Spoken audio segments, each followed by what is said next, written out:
Of honour కార్యక్రమానికి స్వాగతం. ఈరోజు మన గెస్ట్ ఆఫ్ ఆనర్ కార్యక్రమంలో 2024 ఎన్నికల్లో రసవత్రంగా మారినటువంటి ఎన్నికల్లో తనదైన పాత్ర చూపించడానికి వస్తున్నటువంటి కొత్త పార్టీ తెలుగు నవగర్జన పార్టీ.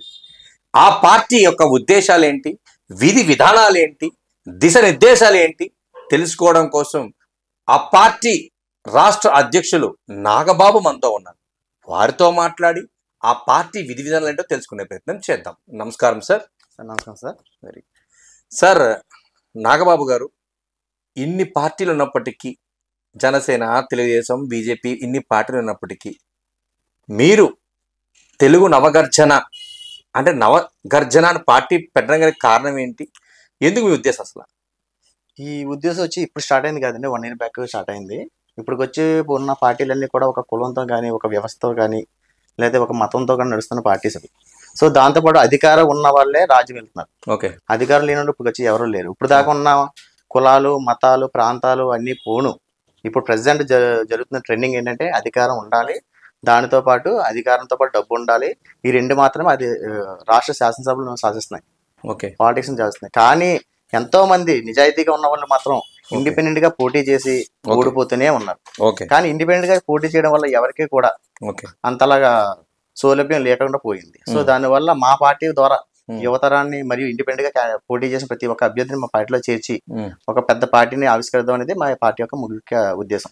సార్, 2024 ఎన్నికలు చాలా ప్రాధాన్యత సంతరించుకుంది. అందులో నవగర్జన, తెలుగు నవగర్జన పార్టీ పాత్ర ఎంతవరకు ఉంటుందంటే ఏం చెప్తారు? ఇప్పుడు వచ్చి పాత్ర అనేది ఏంటంటే టీడీపీ, జనసేన, వైసీపీ ఆల్రెడీ వాళ్ళు గ్రేటర్సారి నిరూపించుకున్నారు ఏ విధంగా సరే. కానీ ఇప్పుడు మా పార్టీ నుంచి నిరూపించుకోవాలంటే మేము ముందుగా వేయాలి. సో మేము అనేది వేయకుండా ఉంటే యువతను కూడా వేయదు కదా. మేము వేస్తేనే ఒక స్టెప్ ముందడికి వేస్తేనే యువతను కూడా మాతో పాటు ముందుకు వస్తుంది మా భావన. సో దానికోసం వీళ్ళందరికీ ఒక ప్లాట్ఫామ్ క్రియేట్ చేయాలి కాబట్టి ఈ పార్టీ అనేది ముందుకు వస్తుంది. సార్, రాష్ట్ర ఎన్నికల దగ్గర నుంచి కానీ, కేంద్ర ఎన్నికల దగ్గర నుంచి కానీ మీకు ఎటువంటి సిగ్నల్స్ వచ్చింది? మీకు ఏమైనా పర్మిషన్స్ ఉన్నాయా? అసలు ఏ రకంగా మీరు పార్టీ ముందుకు వెళ్తుంది అంటే ఏం చెప్తారు? మా పార్టీ అనేది ఆల్రెడీ 2022లో కామన్ మ్యాన్ పొలిటికల్ పార్టీ అనేది ఆవిర్భావం చెందింది ఆల్రెడీ. కానీ కామన్ మ్యాన్ అంటే ఢిల్లీలో ఆమ్ ఆద్మీ పార్టీతో ఈక్వల్ గా ఉండడం వల్ల సో మాకు అనేది కొంచెం పేరు మార్పు కోసం అని చెప్పి మమ్మల్ని అబ్జెక్షన్ పెట్టింది. సో ఈ పేరు మార్పుతో భాగంగా ఈ తెలుగు నవగర్జన పార్టీ కూడా ఎలక్షన్ కమిషన్ ఆఫ్ ఇండియా కూడా సిఫార్సు చేయడం వల్ల దీన్ని ఓకే చేసుకొని ప్రారంభించి స్టార్ట్ చేసాము. ఇప్పుడు ఈసీ నుంచి కూడా వచ్చే అన్ని పర్మిషన్లు మాకు వచ్చాయి. లేటెస్ట్ గా మొన్న కూడా మాకు గుర్తుని కేటాయించమని చెప్తే వెళ్ళి అప్లై చేసుకుని రావడం జరిగింది. ఏం గుర్తు కేటాయించారు? పెన్ను, రింగు అండ్ పాట్ కుండ. సరే సార్, ఇప్పుడు ప్రతి పొలిటికల్ పార్టీస్కి ఏ పార్టీ కూడా సింగిల్ గా వెళ్ళి పోటీ చేసే పరిస్థితి లేదు. భారతీయ జనతా పార్టీ తెలుగుదేశం పొత్తు అంటున్నారు, జనసేన టీడీపీ పొత్తు అంటున్నారు. మరి తెలుగు నవగర్జన పార్టీ ఎవరితో పొత్తు పెట్టుకోబోతుంది అంటే ఏం చెప్తారు? పొత్తు అనేది ఇప్పుడు చెప్పేది అంత విషయం అయితే కాదు. కాకపోతే పొత్తు అనేది మేము ఎందుకు ముందుకు వెళ్దాం అని చెప్పినాం అంటే ఇప్పుడు వాళ్ళకి మా అవసరం ఉండదు, మాకు వాళ్ళతో అవసరం సార్, వాళ్ళతో మాకు అవసరం ఉండదు. సో మేము వెళ్ళేదంటే ఇండివిజువల్ గా పెడతాము. మా పొత్తు అంతా కూడా స్టూడెంట్స్ తో అవుతుంది, లేదా మా పొత్తు అంతా ఇండిపెండెంట్ గా పోటీ చేసి ఎవరైతే మళ్ళీ చేద్దాం అనుకున్నారో వాళ్ళతో మా పొత్తులు ఉంటాయి తప్ప వేరే పార్టీలతో అనేది మా పొత్తు అనేది ఉండదు. అదే స్టూడెంట్స్ అంటారు. ఆల్రెడీ జనసేన పవన్ కళ్యాణ్ ఫ్రేమ్ చూసి విద్యార్థులు, స్టూడెంట్స్ అందరూ కూడా, అటు మహిళలు కానివ్వండి, విద్యార్థులు కానివ్వండి, ఇద్దరు కూడా పవన్ కళ్యాణ్ జనసేన పార్టీకి మగ్గు చూపిస్తున్న తరుణంలో మీ పార్టీకి వస్తారన్న నమ్మకం మీకుందా? ఇప్పుడు ఒక జనసేన అవ్వచ్చు, వైసీపీ అవ్వచ్చు, టీడీపీ అవ్వచ్చు, ఏదన్నా సరే ఇప్పుడు ఈ రాష్ట్రంలో ఈ పార్టీ నెగ్గుతుంది. సో నెక్స్ట్ టైం ఎందుకు మళ్ళీ ఆ పార్టీ నెగ్గుతలేదు? సో ఇప్పుడు కరెక్ట్గా పరిపాలన విధిస్తే కనుక ఆ పార్టీ కదా రావాలి. ఇప్పుడు వచ్చి 3rd టైం జరిగింది, గవర్నమెంట్ అనేది చేంజ్ అవుతూనే ఉంది. సో అలాగే మమ్మల్ని కూడా ప్రజలు ఆదరిస్తారని మేము కోరుకున్నాం. సార్, మొత్తం 175 కాన్స్టిట్యున్సీలు ఉన్నాయి మన ఆంధ్ర రాష్ట్రంలో. ఎన్ని కాన్స్టిట్యున్సీలు పోటీ చేయబోతున్నారంటే ఏం చెప్తారు? మాకు అనేది ఇప్పుడు దాకా ఉన్న లాస్ట్ నుంచి వచ్చిన క్యాండిడేట్స్ తో పాటు ఇప్పుడు 42 మంది దాకా ఫిల్ అయినాయి. 42 నియోజకవర్గాలని ఫిల్ అయినా జరిగాయి. మిగిలి కూడా మేబీ వస్తే లేదా రాకపోయినా సరే ఇండిపెండెంట్ పోటీ చేసే వాళ్ళకి కూడా మా టికెట్ అందజేయడం జరుగుతుంది ఫ్రీగానే. దాని ద్వారా 175 పోటీ చేసే ఆలోచనలో మేము ఉన్నాం. సార్, ప్రతి పార్టీకి ఒక బాధ్యతతో కూడినటువంటి మేనిఫెస్టో ఉంటుంది. మరి తెలుగు నవగర్జన మేనిఫెస్టో ఏంటంటే ఏం చెప్తారు? మా తెలుగు నవగర్జన మేనిఫెస్టో అనేది అష్టదిగ్బంధంతో ముందుకు వచ్చాము. అష్టదిగ్బంధం అనేది మన 20 తారీఖు జరిగే బహిరంగ సభలో మీకు చెప్పడం కూడా జరుగుతుంది. అంటే ఇప్పుడు చెప్పకూడదు అంటారా? ఇప్పుడు చెప్పడం అనేది అంటే బ్రీఫ్ ఇన్ఫర్మేషన్ ఆల్రెడీ ఇచ్చాం కదా. ఇప్పుడు ప్రతి ఒక్క నాయకుడు చెప్పేది ఏంటి, ప్రతిదీ ఉచిత పథకాలు పెడతారు, కానీ విద్య, వైద్యం, న్యాయం ఏది కూడా ఇవ్వరు కదా. సో ఈ అంచనాలు ముందు పెట్టుకొని మేము అనేది ముందుకు వస్తాం. అంటే మీరు ఏ రకంగా ముందుకెళ్తారంటే బేసికల్గా ఇప్పుడు ఎన్ని రాష్ట్ర ప్రభుత్వాలు కూడా అదే కాన్సెప్ట్తో అదే మేనిఫెస్టోతో ముందుకు వస్తాయి. మరి మీరు అదే మేనిఫెస్టో వెళ్తున్నారు, మరి వాళ్ళు సక్సెస్ చేస్తున్నారు, మరి మీరు వాళ్ళు చేసాక మీరు చేసేది ఇంకేముంటుంది? ఓకే. ఇప్పుడు విద్య కోసం చూసుకున్నామంటే రైట్ ఇన్ఫర్మేషన్ యాక్ట్ ప్రకారం మేము ఆర్టీఐ చేయడం జరిగింది. సో 2005 ప్రకారం కూడా చూసుకున్నాం కొన్ని. దాంట్లో ఇచ్చింది ఏంటంటే విద్యా హక్కు ప్రకారం 25% ఫ్రీగా ఎడ్యుకేషన్ అనేది ఇవ్వాలి ప్రతి గవర్నమెంట్ కాలేజ్లో కూడా. కానీ ప్రతిదీ కూడా అమలు అవుతలేదు ఇంకా. సో అన్ని తూతూ మంత్రంగా. కానీ మేము చెప్పేది అంటే 100% కూడా ఉచితంగా విద్యను అందిస్తామని మేము చెప్తున్నాం. అంటే ఉచితంగా విద్యను ఇవ్వమని చెప్పి ఎవరైతే బ్యాక్వర్డ్ క్లాసులు ఉన్నాయో వాళ్ళకు ఉచితంగా విద్యను ఇవ్వమని చెప్పి లా చెప్తుంది. అదే విధంగా ఫీజు రియంబర్స్మెంట్ ఇస్తుంది కదా, మరి దీని మీద మీరు పోరాడేది ఏముంది? ఫీజు రింబర్స్మెంట్ అనేది ప్రతి ఒక్క ఇప్పుడు కులం పేరుగా వచ్చి వస్తుంది తప్ప వాళ్ళు బ్యాక్వర్డా లేదా ఫ్రంట్ వర్డ్ అని ఓన్లీ కులానికి మాత్రమే వస్తుంది. కానీ నిజంగా ఈ వెనకబడిన వాళ్ళకి మాత్రం రావడం లేదు. అది వెనకబడిన వాళ్ళు ఓసీ అవ్వచ్చు, బీసీ అవ్వచ్చు, ఎస్సీ అవ్వచ్చు, ఎస్టీ అవ్వచ్చు, లేని వాళ్ళకి రావడం లేదు. దాంట్లో కొంతమంది అనుభవిస్తున్నారు, కొంతమంది అనుభవిస్తారు. అందుకని చెప్పి మేము వచ్చేది ఏదైనా సరే వస్తే పూర్తిగా ఎవరైతే లేని వాళ్ళు అని చెప్పి మాకు అర్హులుగా అనిపిస్తారో వాళ్ళకి మాత్రం ఇస్తాం.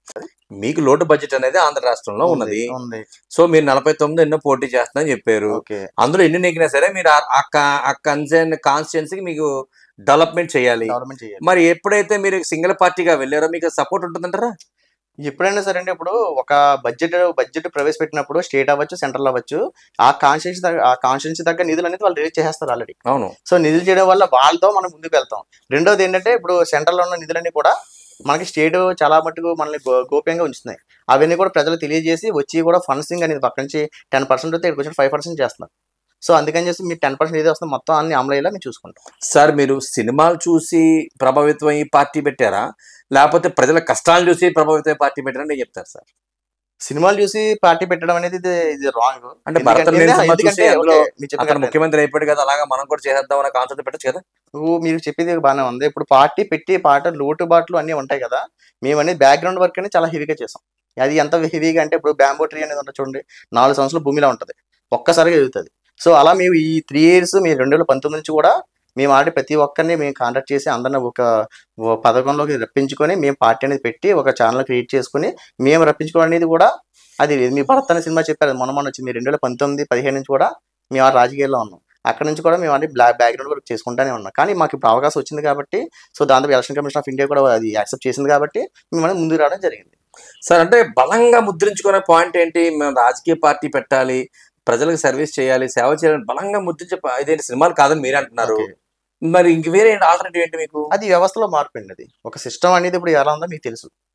ఆ సిస్టాన్ని మార్చడం కోసం మేము వస్తుంది. సేవ చేయాలనుకుంటే ఫౌండేషన్ పెట్టి సరిపోతుంది. కానీ మేము వ్యవస్థ మార్చాలంటే వ్యవస్థలోనే ఉండాలి. సో వ్యవస్థలో ఉండాలి కాబట్టి మేము పాలిటిక్స్లోకి రావడం జరిగింది. సార్ పవన్ కళ్యాణ్ జనసేన పార్టీ అంత పెద్ద నాయకుడు, ఆయనే సిస్టాన్ని మార్చడానికి అవకతవకలు పడుతున్నారు, కింద పైన పడుతున్నారు. నా తెలుగు నవగర్జన పార్టీ చేస్తుంటారా? ఇప్పుడు ఒక మనిషికి ఒక మైండ్ ఐడియాలజీ ప్రకారమే మేము ఇంత పెద్ద సక్సెస్ కోసం మేము వచ్చాం. ఇప్పుడు ఒక పార్టీ అనేది ఒక కామన్ పెట్టడం అనేది నథింగ్ ఈజ్ ఇంపాసిబుల్. ఒక ఐడియాలజీ ఉండాలి, దానికి స్ట్రాటజీ ఉండాలి, దాంతోపాటు మనుషులందరూ గ్యాదర్ అవ్వాలి, మొత్తం చూసుకోవాలి. సో అన్ని చేసి వచ్చాం కాబట్టి మా ఐడియాలజీ మాకు తెలుసు కాబట్టి మేము అనేది ముందుగానే చేస్తున్నాం. సార్ తెలుగు నవగర్జన పార్టీకి ఇతర పార్టీలకి ఉన్న విభేదాలు, తేడాలు, డిఫరెన్సెస్ ఏంటంటే ఏం చెప్తారు? ఓకే, మీరు మన రాష్ట్రంలో చూసుకుంటే చాలా మట్టుకు పార్టీలు కులం నుంచి పుట్టాయి. అది మీరు చూసి ఉంటారు. కొన్ని మతాల నుంచి పుట్టాయి, అది కూడా చూసి ఉంటారు. కానీ మాది కులం మతం రెండాళ్ళకి కూడా సంబంధించిన పార్టీ కాదు. మాది ఓన్లీ యువతరానికి సంబంధించిన పార్టీ. యువతరం నుంచి ఎవరైతే ఫైట్ చేసే విధంగా ఉంటున్నారో వాళ్ళని మా దాంట్లో మా పార్టీ ఎప్పుడు కూడా ఆహ్వానించడం జరుగుతుంది. అలాగే మేము ముందుగానే మేము వెళ్తాం. సార్ ఇప్పుడు 2024 ఎలక్షన్లో కాకినాడ నుంచి మీ క్యాండిడేట్ ఉంటున్నాడా?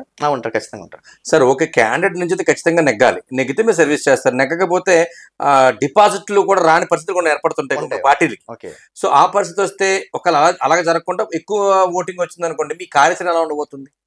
ఇప్పుడు డిపాజిట్లు రాకపోతే ఫస్ట్ ఆఫ్ ఆల్ మాకు మేము ముందు పార్టీ పెట్టే ముందే మేము అనుకున్నాం డిపాజిట్ వస్తుందా లేదనేది సెకండరీ. కానీ మనం జనాలకి ఎంత బలంగా వెళ్తున్నామో, ఎంతలా అవేర్నెస్ క్రియేట్ చేస్తున్నాం అనేది ఫస్ట్ పాయింట్. సో సెకండ్ ఏంటంటే నిజంగా డిపాజిట్ అనేది వచ్చింది కనుక జనాలు మమ్మల్ని ఆశీర్వదించినట్టు ఇంకా మేము ఉత్సాహంతో ఇంకా పై చేస్తాం. లేదు డిపాజిట్ రాపోయినా సరే పర్లేదు, మేము మళ్ళీ ఇంకా ముందు తీసుకెళ్తాం. సో అంతేగాని డిపాజిట్ల కోసం ఓట్ల కోసం అనేది ఈ పార్టీ పెట్టింది అయితే కాదు. సార్ ఇప్పటి వరకు ఏం సాధించారు సార్ మీ పార్టీ నుంచి అంటే ఏం చెప్తారు? మా పార్టీ నుంచి ఇప్పటిదాకా ఏం సాధించారంటే, ఇప్పుడు 2019లో ఇండిపెండెంట్ క్యాండిడేట్స్ ఎవరైతే ఉన్నారో వాళ్ళందరినీ మా పార్టీలో ఒక ప్లాట్ఫామ్ తీసుకురావడం ఒక ఘన విజయం అనుకుంటే. మా పార్టీ రిజిస్ట్రేషన్ రెండవది. మూడవది వచ్చి ఇక్కడ నుంచి మాకు అవేర్నెస్ క్యాంపింగ్లు అన్ని కూడా మేము షెడ్యూల్ ప్రకటించుకున్నాం. ఆల్రెడీ పాదయాత్ర మొత్తాన్ని చేసుకున్నాము. ఇవన్నీ ముందు ఏళ్ళలో ఒక అడుగు ఫస్ట్ స్టెప్ ఈ పార్టీ కాబట్టి ఇక్కడ నుంచి మేము ప్రారంభిస్తాం. ఈ 20వ తారీఖున జరిగే సభ నుంచి మేము మా మేనిఫెస్టో అవ్వచ్చు, మా ఇండిపెండెంట్ క్యాండిడేట్స్ నిలబెట్టడం అవచ్చు, అన్ని కూడా మేము ప్రారంభిస్తాం. సార్ 20 తారీఖు నుంచి ప్రారంభమయ్యే సభ ఎన్నికల సభగా తీసుకోవచ్చా తెలుగు నవగర్జన పార్టీ? ఖచ్చితంగా తీసుకోవచ్చు. అంటే మీరు మేనిఫెస్టో ఇచ్చేసేదా, లేకపోతే మామూలుగా అందరినీ కమ్యూనికేట్ చేసే మీటింగ్ అది? అందరినీ కమ్యూనికేట్ చేసే మీటింగ్ ఆల్రెడీ మేము 1 year బ్యాకే పెట్టాం ఆల్రెడీ. సో కమ్యూనికేషన్ అప్పటి నుంచి స్టార్ట్ అయింది, కాకపోతే అది అనఫిషియల్ గా చేసుకున్నాం మేము. అంటే తెలుగు నవగర్జన ఎన్నికల శంకారం పూరిస్తుందంటారా? దానికోసం నా మీటింగ్ అది ఖచ్చితంగా. మేము ముందు ఫస్ట్ ఆఫ్ ఆల్ మా ఉన్న గ్రాడర్స్, మాకున్న ఫ్యామిలీ మెంబర్స్, లేదా మాకున్న ఫ్రెండ్స్ సర్కిల్లో మేము యూజ్ చేసుకుని మేము రిలీజ్ చేసుకోకుండా ప్రజలకు మేమేం చెప్తాం? ఫస్ట్ మేము బలపడాలి కదా, మేము బలపడాలి. మా నుంచి ప్రజలకు చెప్పాలి. ఇప్పుడు ఒకరికి ఏర్పడితే అది బాధ అంటారు, కోపం అంటారు, ఆవేశం అంటారు. అది ఒక 10 మంది ఇస్తే ఒక ఉద్యమం అంటారు. మేము ఉద్యమంలో ముందుకు వస్తాం. థ్యాంక్ యూ సార్, మీ విరామ సమయాన్ని థ్యాంక్ యూ సో మచ్.